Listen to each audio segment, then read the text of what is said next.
Assalamualaikum warahmatullahi wabarakatuh. Yang saya hormati Ibu Apoteker Rina Anugrah, S.Pram, MSI, serta teman-teman sekalian.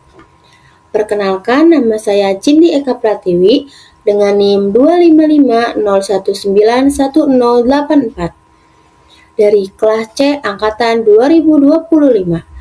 Pada kesempatan ini, saya akan mempresentasikan rancangan prosedur analisis kualitatif untuk mendeteksi HGCN2 dan cemaran tembaga dalam Simplisia kunyit dengan penerapan konsep Green Analytical Chemistry. Analisis HGCN2 ini meliputi analisis kation dan anion. Secara umum, analisis ini bertujuan untuk mengidentifikasi jenis ion yang terdapat dalam sampel berdasarkan sifat fisika dan kimia melalui berbagai reaksi pengujian. Pertama akan dibahas analisis kation Hg2+. Untuk analisis kation, tujuan praktikumnya adalah menentukan golongan dan jenis kation yang terdapat dalam sampel. Prinsip percobaannya adalah menentukan jenis kation berdasarkan sifat fisika dan kimia melalui reaksi golongan dan reaksi spesifik masing-masing kation. Setelah mengetahui tujuan dan prinsip analisis, selanjutnya dilakukan tahap awal pemeriksaan, yaitu pemeriksaan organoleptik. Pemeriksaan organoleptik dilakukan dengan mengamati karakteristik sampel secara langsung, meliputi bentuk, warna, dan aroma. Pada Hg2+ memiliki bentuk serbuk kristal berwarna putih serta tidak berbau namun beracun. Untuk analisis rasa tidak diuji karena berbahaya. Tujuan dari pemeriksaan ini adalah untuk memperoleh gambaran awal mengenai kondisi sampel sebelum dilakukan pengujian lebih lanjut.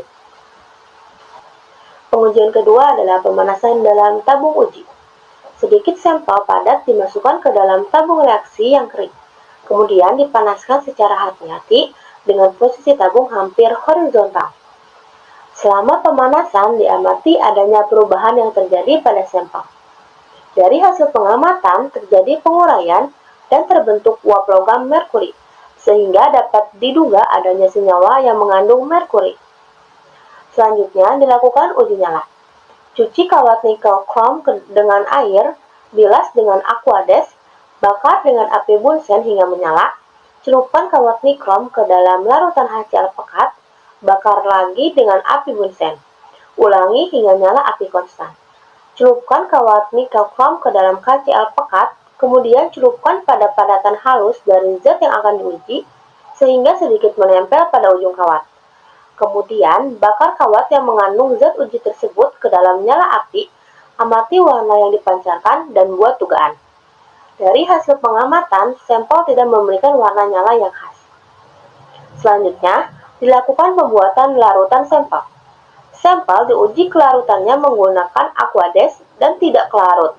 Kemudian dilakukan pengujian kembali dengan HCl encer dan sampel larut membentuk larutan ionik Hg2+. Setelah larutan sampel diperoleh, selanjutnya dilakukan pengujian reaksi golongan untuk mengelompokkan kation yang terdapat dalam sampel. Reaksi golongan ini bertujuan untuk mengelompokkan kation berdasarkan reaksi tertentu yang menghasilkan endapan khas. Pada golongan 1, larutan sampel ditambahkan dengan HCl encer berlebih, kemudian diamati apakah terbentuk endapan. Namun, pada hasil pengamatan tidak terbentuk endapan, sehingga dapat disimpulkan bahwa sampel tidak mengandung kation golongan 1. Selanjutnya dilakukan pengujian pada golongan 2.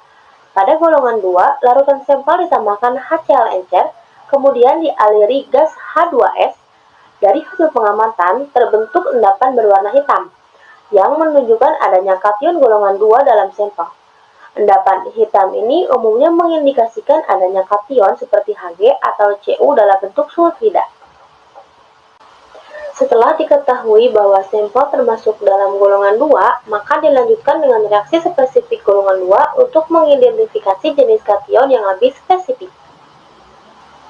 Pengujian pertama dilakukan dengan penambahan natrium hidroksida atau NaOH. Pada penambahan sedikit NaOH, terdapat endapan berwarna merah kecoklatan. Kemudian, jika ditambahkan dalam jumlah stoikiometris, endapan berubah menjadi kuning akibat terbentuknya merkuri 2 oksida atau HGO. Endapan ini tidak larut dalam kelebihan NaOH, namun dapat larut dalam asam. Reaksi ini merupakan reaksi khas untuk ion merkuri 2, sehingga dapat digunakan untuk membedakan merkuri 2 dari merkuri 1. Selanjutnya, dilakukan pengujian menggunakan kalium iodida. Pada penambahan kalium iodida secara perlahan, terbentuk endapan merah berupa merkuri 2 iodida. Namun, jika kalium iodida ditambahkan berlebih, endapan tersebut akan larut kembali membentuk kompleks tetraiodimerkurat 2. Reaksi ini semakin memperkuat dugaan adanya ion merkuri 2 dalam sampel. Berdasarkan hasil reaksi spesifik yang telah dilakukan, dapat disimpulkan bahwa sampel teridentifikasi mengandung ion Hg2+. Selanjutnya akan dibahas analisis anion, khususnya anion CN-. Tujuan dari analisis ini adalah untuk menentukan keberadaan anion CN- dalam sampel. Setelah mengetahui tujuan analisis, selanjutnya dilakukan tahap awal pemeriksaan, yaitu pemeriksaan organoleptik. Pemeriksaan organoleptik dilakukan dengan mengamati karakteristik sampel secara langsung, meliputi bentuk, warna, dan bau. Pada CN- memiliki bentuk serbuk kristal, berwarna putih, serta tidak berbau. Setelah dilakukan pemeriksaan organoleptik, selanjutnya dilakukan pembuatan ekstrak soda untuk keperluan analisis anion. Sebanyak 200 mg sampel ditambahkan dengan 2,5 ml larutan jenuh natrium karbonat, kemudian campuran dididihkan selama 5 hingga 10 menit. Setelah itu, larutan disentrifugasi dan disaring untuk memisahkan residu dan filtrat. Filtrat yang diperoleh disebut sebagai ekstrak soda.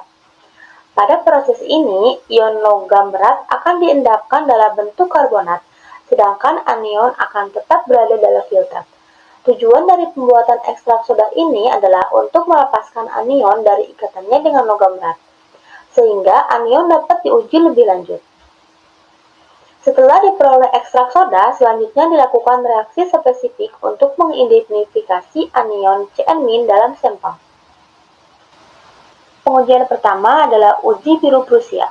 Pada uji ini, ion CN- bereaksi dengan Fe2+, membentuk kompleks ferrosianida, yang kemudian bereaksi dengan Fe3+, menghasilkan endapan biru Prusia. Hasil positif ditunjukkan dengan terbentuknya endapan berwarna biru. Selanjutnya dilakukan uji besi 3 tiosianat. Pada uji ini, ion CN- terlebih dahulu bereaksi membentuk ion tiosianat yang kemudian bereaksi dengan Fe3+, menghasilkan kompleks berwarna merah darah. Hasil positif ditunjukkan dengan terbentuknya warna merah. Berdasarkan kedua uji spesifik tersebut, dapat disimpulkan bahwa sampel positif mengandung anion CN-. Setelah dilakukan analisis terhadap HgCN2, selanjutnya akan dibahas analisis kualitatif cemaran tembaga pada simplisia kunyit. Analisis ini bertujuan untuk mengidentifikasi adanya cemaran logam tembaga atau Cu dalam simplisia kunyit. Sebagai tahap awal dilakukan pemeriksaan organoleptik. Pemeriksaan organoleptik dilakukan dengan mengamati bentuk, warna, aroma, dan rasa dari simplisia kunyit sebagai gambaran awal kondisi sampel. Pada sampel simplisia kunyit berbentuk serbuk simplisia, berwarna kuning oranye khas kunyit, beraroma aromatik khas kunyit, dan memiliki rasa pahit agak pedas. Selanjutnya dilakukan preparasi simplisia kunyit. Simplisia kunyit dikeringkan hingga kadar air berkurang, kemudian dihaluskan menjadi serbuk.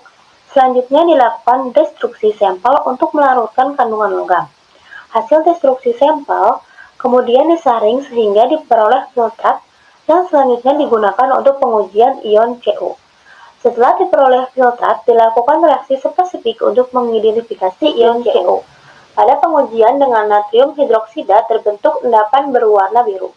Selanjutnya, pada penambahan amonium hidroksida terbentuk larutan berwarna biru tua akibat pembentukan kompleks. Berdasarkan hasil reaksi spesifik tersebut, dapat disimpulkan bahwa sampel teridentifikasi mengandung ion Cu. Setelah seluruh prosedur analisis dilakukan, baik analisis kation maupun anion, diperoleh hasil bahwa sampel mengandung senyawa HgCN2. Selanjutnya, berdasarkan analisis kualitatif terhadap Simplicia kunyit, juga teridentifikasi adanya cemaran logam Cu. Dengan demikian, dapat disimpulkan bahwa metode yang digunakan mampu mengidentifikasi kandungan HgCN2 serta mendeteksi adanya cemaran Cu dalam sampel. Demikian pemaparan yang dapat saya sampaikan. Mohon maaf apabila terdapat kekurangan dan kesalahan. Terima kasih atas perhatian Ibu dan teman-teman sekalian. Wassalamualaikum warahmatullahi wabarakatuh.